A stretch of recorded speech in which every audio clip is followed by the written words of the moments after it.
Hey everybody, it's Thursday, and that means you ask your questions on Twitter, and if you use the hashtag KFAQ, I try to get through a lot of them, and I have 4, and I have an amazing journal topic, which is actually kind of like an artsy, craftsy thing, and I think it's really cool. So, stay tuned at the end for that. And if any of you are new to my channel, I have gotten a lot of questions, especially today, on videos I've already done. So if you are like, Katie, damn it, you didn't answer my question, go to my channel because I have almost 300 videos. I might already have 300. I'm around there. Anyway, go to the top and search and put in your keywords. So if it's like parents or school or anxiety, put in those keywords and you'll find my videos that talk about that, and you can go through there and hopefully answer your questions. Okay? Now, question number 1. Do you ever have eating disorder patients in therapy that have no idea anymore what they like? Colors, music, style. I feel lost. This is so common.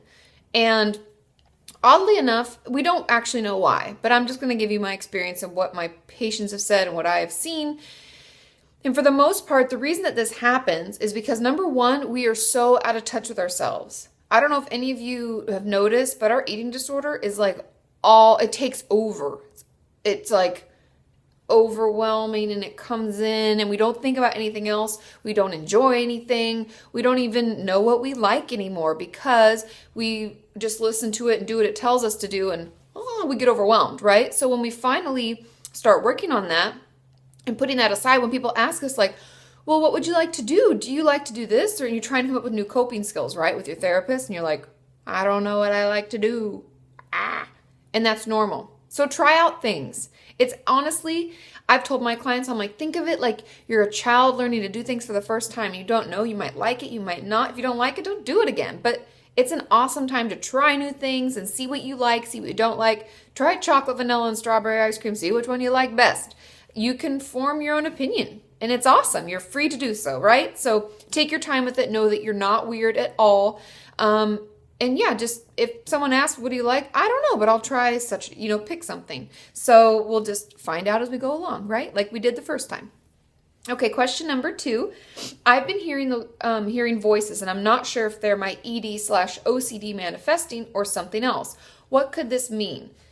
Now, the way to distinguish the voices, it can be very difficult because if the voices only focus around food stuff, whatever your eating disorder has manifested itself as, if it focuses on those behaviors like counting calories, if that's your thing, or exercising, or binging and finding other places to binge in secret, or if it's binging and purging and finding a place to purge, whatever your struggles are,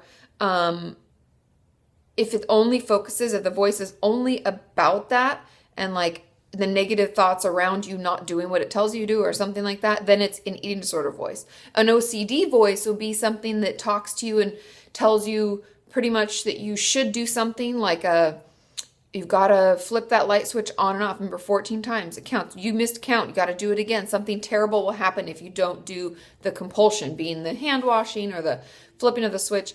If the voices are anything other than that, like they're telling you that the TV is speaking to you and telling you what you have to do, or the people outside are out to get you, or anything like that, it's definitely something else. And you can actually watch my videos on all these topics. I have videos obviously on eating disorders, and I know those are not as easy to vet and to find the right information, but what I said before will, kind of weed that out. OCD, I have a video on that, and I even have a video on schizophrenia, and I would encourage you to check that out. And if you're worried at all, if you're concerned, you're like, I don't know if these voices are eating disorder or if it's something else, please, please, please see a psychiatrist. And if you don't have access to a psychiatrist directly, see your primary care doctor and ask for a referral so that we can make sure that everything's okay. Because the sooner we catch these things, the easier it is for us to lead healthy, happy, regular lives. Okay?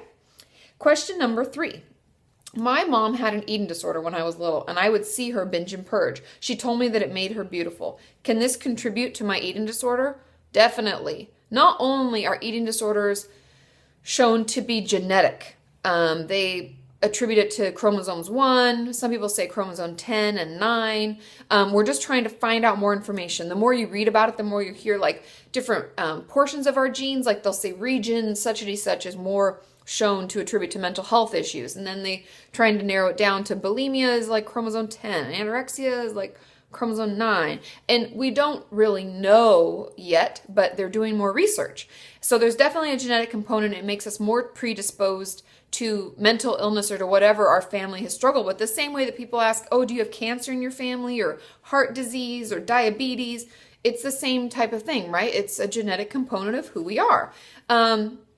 Seeing it brings in the other component. You know how they say, is it nature or is it nurture? Nature being our genetics, nurture being what our environment is.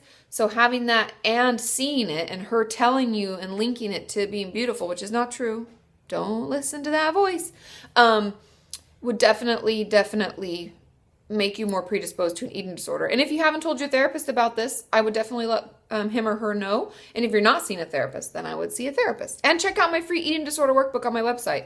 And the self-harm one is like minutes away from being up. Not minutes, but like days. Because I finally have gotten it. Many of you have seen that there's a link on the website and I've been able to get it to work. And the videos weren't jiving and the color was off. But I figured a way. Actually, I didn't figure a way. Sean found a workaround. So thanks, Sean.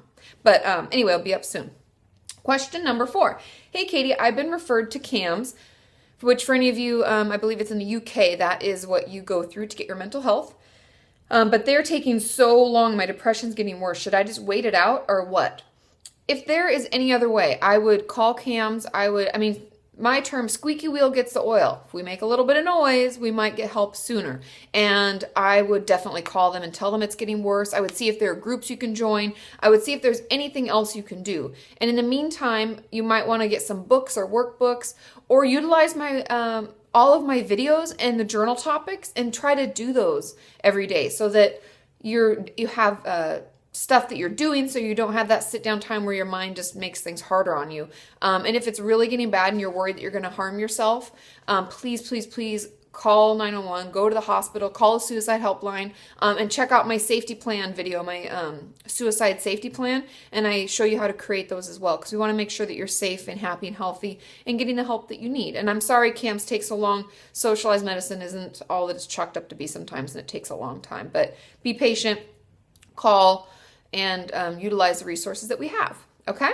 Now, the journal topic today, this is really cool, and this is something I found on Pinterest, and I catered it to my own thing because it wasn't quite what I wanted, but we're going to make a loom. So all you need is either 2 pieces of wood, like maybe like an inch on each side, or a popsicle sticks, like the ones that I got in my amazing package and that went into my jar, and you're going to have to make little holes. Something that will work is just like a nail or a screw you can slowly push through. Want to make sure we kind of make little holes because what we're going to do is we're going to string strings between them. So within those popsicle sticks, we'll have like, let's say 6 or 8 strings, knot them on the side, and we're going to pull it so that it's taut, right? So we have it. It's like little strings. And we're going to take little colorful strips of paper. Get your construction paper out and cut them into little strips that are, like if this is this long, you could probably fit 2 across it. So half the length of your popsicle stick, and write positive thoughts or affirmations like, I can do this, I'm amazing, each day I get a little stronger, healthy mind, healthy body, process, not perfection, whatever you want to say, put them on your little strips of paper and you can weave them into your loom. And then it makes this gorgeous, colorful loom thing and you can pull them out, you can redo them. And I just think it's really cool. And so if you make one of these, because you guys are so creative and amazing and I am not, hence why I don't have a demonstration to show you because I am a disaster. But take pictures, tweet them to me, share them on Instagram, just tag me in the either in the picture itself or in the description and I will find them. And I hope that helps. And you can put it up in your room and it can be a reminder of all the positive, wonderful things. And I just think they're really cool. So I love you all. Tomorrow is Friday. It's finally Friday. So I'll be on Facebook. So ask your questions and I will see you then. Bye.